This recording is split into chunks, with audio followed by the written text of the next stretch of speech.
Welcome back. In our previous video lesson, we discussed the two most critical issues that drive corporate strategy: the scope of the overall firm and how capital is allocated across business units. In this video, we will review two other key issues that concern corporate leadership: what structure to establish to create the most efficient and effective management of the firm, and establishing growth objectives to drive business unit strategy.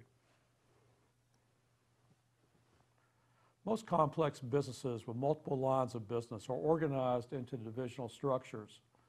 Divisional structures fix accountability but can lead to redundant business functions across the individual business units. Within a diversified firm, typical divisional structures can be established geographically, for example, North America, Europe, and Asia, or by type of customer, for example, industrial customers versus consumers, or by major product line, or by SBU, or by groupings of SBUs. To fix accountability, senior managers are given the business functions needed to produce the P&L, and then are held responsible to achieve their P&L targets.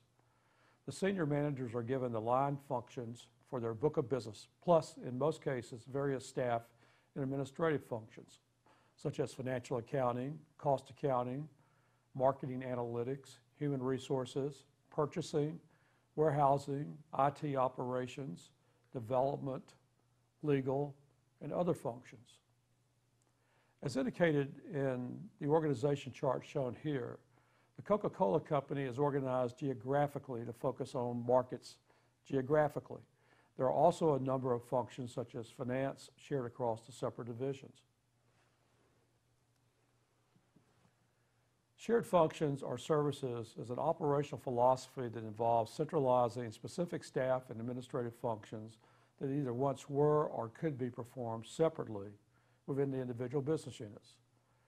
In our earlier discussion of the firm's value chain, we described these as activities that support, directly or indirectly, the firm's value creation activities. Ideally, firms that implement shared service strategies enjoy significant cost savings by standardizing practices and procedures by creating economies of scale. Performing a function in a more centralized setting usually requires less investment in technology and office space, as well as fewer employees than performing the same function in multiple locations. Also, highly expert skills can be optimized by leveraging across business units rather than underutilized in a decentralized setting. The trade-off is essentially in terms of management control and business unit specific specialization versus cost. A decentralized approach is typically more costly since redundant capabilities will exist across the business units. But direct management control by business unit senior executives can improve and result in higher responsiveness. In most cases, shared services organizations charge the different business units for the use of their services, but the overall aggregated cost of the shared services would typically be less than if the services were housed completely within each business unit. So because of the trade-offs, the decisions to create shared services resides at the corporate level, not the SBU level.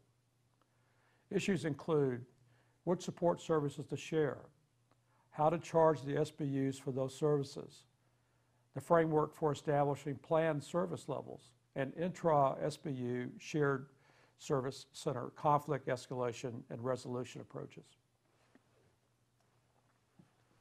Finally, developing an outsourcing strategy to complement or replace internal corporate shared services is also an option evaluated at the corporate level. Traditionally, this evaluation has been driven by financial considerations, taking assets off the balance sheet while creating a more predictable and lower operating cost stream. And today, commodity outsourcers serve that role. For example, if the cost of performing a function in-house is less than the cost of procuring that service from the market, then the firm should perform in-house or vertically integrate and acquire the function to perform in-house. In the personal computer industry in the 1980s, Apple's strategy was to develop its own OS, whereas IBM licensed its OS from Microsoft. Apple was more vertically integrated than IBM.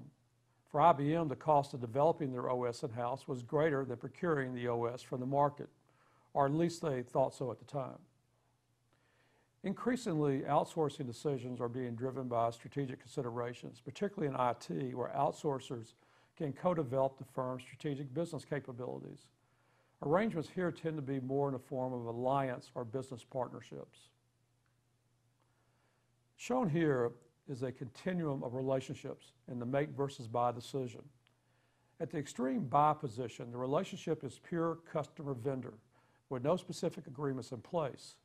At the other end of the continuum, a firm performs the activity in-house.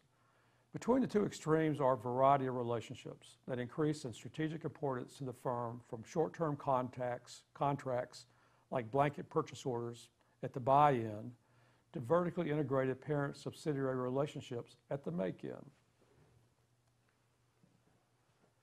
Let's now return to Anzoff's matrix, a framework we discussed in the last topic. As discussed in our topic on business-level strategy formulation, Anzoff's matrix has 4 alternatives for growth: market penetration, product development, market development, and diversification. These strategies are also relevant at the corporate level. Market penetration strategies cover existing products targeted toward existing market segments. A corporate growth strategy here would be to acquire or merge with a competitor firm. Called horizontal integration, this will be the subject of our next video lesson. Market development strategies could include expanding into new geographic territories or going multi-domestic international. Market development may also be achieved through creating business alliances and joint marketing agreements with complementary firms. Creating joint economies of scale by sharing distribution channels is yet another example. In product development, the emphasis here is on creating entirely new product lines and consolidating new products either into existing strategic business units or launching a new business altogether to house the new product. A proven strategy for launching a disruptive product is to isolate the product from the core businesses and to place it into an entirely new structure. In diversification, the firm grows by selling new product lines into new markets. The product lines may be related or complementary to the firm's core business, called related diversification, or may be a significant departure from the firm's core business, called unrelated diversification. Diversification will be discussed in detail in a subsequent video lesson. This concludes this video lesson. In our next video lesson, we will drill down into vertical integration. If you have any questions regarding any of the material covered so far in our Formulating Corporate Strategy topic, please leave them at the course forum. And thanks again for watching.